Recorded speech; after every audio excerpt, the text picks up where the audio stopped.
Industrial city పక్కన ఉన్న రాష్ట్ర ప్రభుత్వానికి సంబంధించిన 400 ఎకరాలు మరి ఒక కొత్త హబ్ను డెవలప్ చేయాలి, తద్వారా 2-3 లక్షల ఉద్యోగాలు ఇవ్వాలని ఆలోచన చేసిన ముఖ్యమంత్రి గారి ఆలోచన ఎట్టి పరిస్థితుల్లో అడ్డుకోవాలని ఆ రోజు ఏం చేసిండ్రు మీరందరూ కూడా స్పష్టంగా చూసిండ్రు.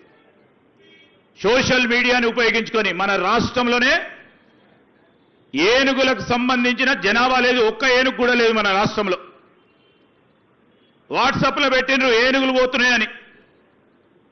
ఎక్కడో వైజాగ్లో జింక చనిపోతే దాన్ని తీసుకొచ్చి ఇక్కడ ఫోటోగ్రఫీ పెట్టి జింకలు చనిపోతున్నామని చెప్పింది. ఎక్కడైనా చెట్లు చెరువులుంటే పావురాలు వస్తాయి, బర్డ్స్ వస్తాయి, లేకుంటే ఇతర రకాలైన ప్రకృతికి సంబంధించిన జీవకరణం ఉంటుంది.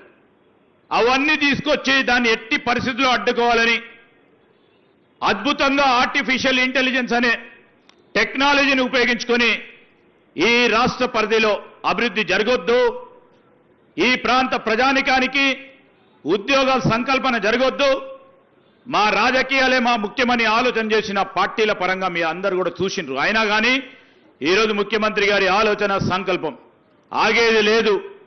మేం తప్పకుండా ఇక్కడ ఉద్యోగాలు కల్పించే పరిశ్రమలు రావాల్సిన ప్రాంతంలో ఖచ్చితంగా ఇది కాకుంటే ఇంకో ప్రాంతంలో ఇంకో 500 ఎకరాల్లో అదే విధమైన ఒక ప్రోగ్రెసివ్ డెవలప్మెంట్ సెంటర్స్ను డెవలప్ చేసే కార్యాచరణ తీసుకుంటామని ముందుకు నడుస్తా ఉన్నాం.